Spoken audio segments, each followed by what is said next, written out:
Well, new attendant, how can you protect your child if you have custody but the other parent runs off with the child? 2 News asked this question after a father who did not have custody of his 5-year-old son allegedly took him during a visitation last week to prevent a surgery. A protective order has now been filed against 45-year-old Benjamin Despain. He's also charged with custodial interference. Yeah, Brian Will spoke to a lawyer and law enforcement expert to find out how to protect your kids. He joins us live from the Davis County Justice Court tonight. Brian. Mark and Heidi, the courthouse behind me is often the first and last stop when it comes to custody disputes, but sometimes law enforcement has to step in, and that's when it can take a turn for the worst.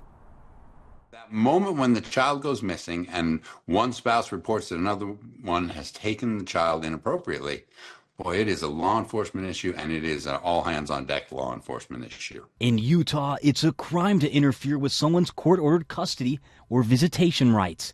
Cases that former law enforcement officer Chris Burbank used to see all the time. This becomes a large case that involves DCFS, it involves the court system. Former prosecutor turned defense attorney Nathan Evershed says most child custody cases start in civil court, but they can escalate to criminal court. There is a concern for the child's welfare and safety, and if the child's whereabouts are unknown, particularly with someone that doesn't have custody, then that's where the criminal realm really opens up. What protections or resources are available? Legal things that can be done to make sure that there's clarity.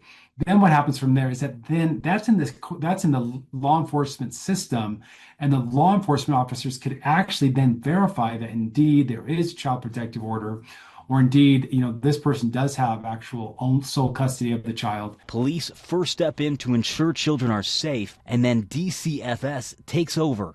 From there, the courts will step back in. Burbank says it's the children who end up hurting the most. The most important thing is for all sides involved to remember that the children are in the middle of this, and to not use them as the pawns in the game back and forth between parents.